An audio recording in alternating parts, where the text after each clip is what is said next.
What a headshot! What a head! How's it, guys? This is Dayvy, FPL, and welcome back to the Fantasy Premier League video here on my channel. On this video, I'll be taking you through my very own transfer plan for the upcoming Game Week 36. So that's right, only 3 game weeks left of this FPL season. We are approaching the end. It's not a lot of time to make up those green arrows, so let's see in Game Week 36 if we can do some damage. But first, I'll take a look at how Game Week 35 is going, but there's the one game coming up tonight. So after that quick recap of how the team is performing, whether it's a green or a red arrow at the moment, I'll be jumping into all that goodness for Game Week 36. So that's what you guys are interested in. Sit back, relax, and let's get straight into it. So at the current moment, we unfortunately are on a very small red arrow in terms of Game Week 35, but don't worry, we still have 3 players coming up tonight. So that's going to be the absolute giants in the midfield and the forward department of Crystal Palace, Eze, Ismail Assar, as well as Mateta. I was hoping for Crystal Palace to absolutely score a ton of goals tonight. Now will that happen? Maybe, maybe not. Nottingham Forest is a very tough fixture, and if you guys have followed the results of the weekend, they're currently out of those Champions League spots. So I'm pretty sure that Nottingham Forest won't want to take an L in this fixture, but let's hope it's not their choice and Eze, Sarr and Mateta decide that they want to hand it to them. Now with 3 players still to feature, I'm just hoping that this red arrow turns into a green. We only got a very slight red arrow. I think it's currently about 1,000, 2,000 places, and theoretically 3 points away from the safety score. So I think any goal from Eze, Mateta or Sarr should secure that green arrow. Let's hope for more than one attacking return though. So obviously the Crystal Palace assets not contributed to those 42 points. Neither has the bench at the moment. Fingers crossed though that Eze, Sarr and Mateta all do feature, as Murphy and Byrne ended up blanking. To make matters worse, Murphy didn't even get a yellow card. He was subbed for the 60th minute, so I guess the choice to bench him was the correct one. Otherwise, Verbruggen, at least he got an extra save point for Brighton against Newcastle. Dan Burn blanked, and Neco Williams hopefully concedes tonight. Between the sticks, another right choice was going to be Martinez for a 9-pointer, 1 extra save point plus 2 bonus points. Now hopefully I helped you guys out there slightly in the deadline stream. I think I recommended Martinez over most goalkeepers, just because Aston Villa had something to play for these Champions League spots. Let's see if that form does continue now they're out of these kind of European competitions. There might be big news about their Game Week 37 fixture though, against Spurs. Our backline continued to tick along nicely with Guardiola for a massive 8-pointer, taking a few bonus points after the clean sheet. Now nice to see that he finally got some more attacking threat towards the end of the fixture, as Akanji was subbed on and he shifted to left back. Maybe he'll be starting a few more games, maybe the Southampton game, at left back, as I really do miss that attacking threat that he had at the start of the season. Also do miss those Arsenal clean sheets at the start of the season. Saliba plus Kiri are losing the clean sheet. And the weirdest thing is this was a pretty strong Arsenal team against Bournemouth. Now Bournemouth though also looking pretty strong this entire season, so it might have been a little bit expected. But at home I was hoping that Arsenal put on a little bit of a better show. Funnily enough, they might actually be in a top 4 or top 5 clash now they lost this fixture, and they play midweek against PSG where they are currently 1-0 down. So not the best time for this Arsenal defense even in my FPL team. Might actually transfer one of them out next week depending on the situation. Now completing our midfield department, the left hand side ended up blanking. That's Mo Salah unfortunately for the 2-pointer. Liverpool didn't look that good against Chelsea. Now I did have a few chances. He was here and there on a few attempts, but ultimately no goal or assist. He did rack up a few big chances created though, and I think Darwin Núñez ended up blanking them. He is still chasing obviously those records, I think the assist record plus the goal record. So I'm pretty sure that I'll be keeping him for the last few game weeks. Then finally the play we brought in for Sako ended up starting this one quite interestingly enough. I think I probably would have said that Saka's chances of starting were around 10%, but Lee Mbumo also started but outperformed him. As our captain wasn't the best captain in our team, but 5 points at least it wasn't a blank, after the popular captain Mamush ended up blanking on Friday. I will say though, in terms of Brentford scoring 4 goals and Mbumo getting only 1 assist, I thought he was a bit more of a talisman than that. Speaking about talisman, Isaac is definitely going to be that, although a penalty plus 3 bonus points is quite lucky, but it was also one of the captaincy considerations for Game Week 35.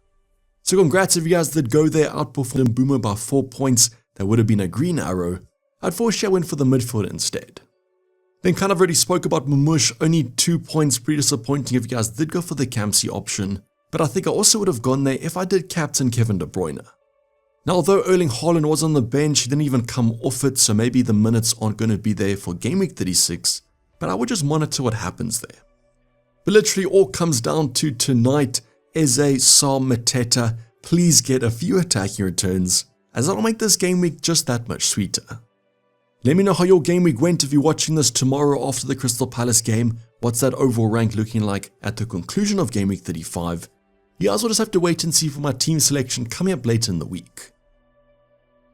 But now let's move on to game week 36. This could potentially actually be a double game week, more on that in the transfer plan. But at the moment, let's just take it as a single game week. Now the biggest thing to note is I do have one free transfer, but 4.1 left in the bank, so a massive upgrade can be made if you want to go there. Now the bench this week kind of picks itself. We might have a goalkeeper debate, but we'll talk about that shortly. Otherwise, Murphy and Dan Burn against Chelsea at home. Pretty comfortable benching them along with Kyriel against Liverpool. And that goalkeeper debate is who would you guys start out of Martinez or Verbruggen? Both away fixtures, both tough games. I just might think that Aston Villa once again have something to play for, and that's why I'm going to select them. I would probably say that the Wolves game is a slightly easier one, but that might be a little bit more kind of open, free-flowing football, whereas Aston Villa might want to get away with another 1-0 against Bournemouth. Very tough though, as I said, both kind of a 50-50 debate. Currently going for the Argentinian between the sticks. Now our backline kind of picks itself. It's Guado against Southampton, great fixture there, as well as Neco Williams against Leicester. Both teams pretty confident of clean sheet potential and maybe 1 or 2 attacking returns. In the heart of the defense though, Saliba against Liverpool, not super confident there, and that's why I might actually make a defensive switch and make a little bit of use of that 4.1 in the bank. Our midfield department, I'm just hoping that with that Spurs rotation potentially after the European competitions, maybe Eze and Sar have a bit of a field day there. Once again, both teams kind of have nothing to play for. Spurs are pretty low in the table, and I could actually see Eze and Sar doing well in this one. Tough to call Salah against Arsenal. I kind of think after the Chelsea loss, the Liverpool team will be a little bit motivated to get back on the winning way of things. And at Anfield, I think that Salah could still do well with those records. As mentioned, Arsenal also travelling to PSG in that fixture coming up midweek. So pretty sure that Salah will be in my team, maybe not the captain, but in the team for game week 36. Then finally, you're going to see the Kamsi armband once again on Mbeumo. I'm just hoping that he's involved in a few more goals, but I kind of feel like that Ipswich game might be quite an open one. There are a few other kind of Kamsi considerations, especially in our forward department. You guys can see Mamush against Southampton, but that Erling Haaland on the bench news does worry me slightly about expected minutes. So at the moment, Mbeumo is our captain. You guys can tell me in the comments down below who's your captain at the moment. And then completing our team is Chelsea for Isaac, as well as Spurs for Mateta. Both pretty strong fixtures, I think, for the teams up front.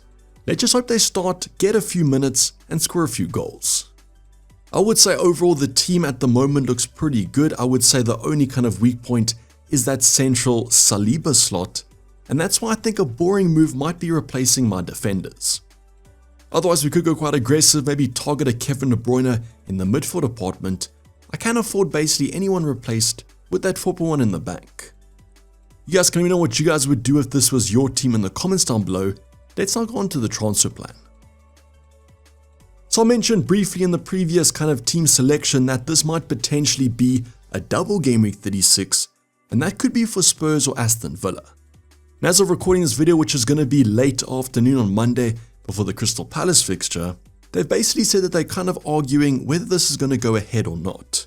So basically, if you guys don't know, Spurs have requested to move their game week 37 fixture earlier, so they get a few more rest days if they do progress to the kind of European competition finals. And Aston Villa have also rejected that and written to the Premier League.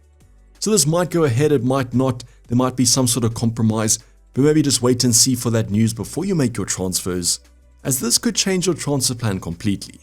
For example, at the moment, I'm not looking at targeting any Aston Villa players, but if they do get a double game week, that might change.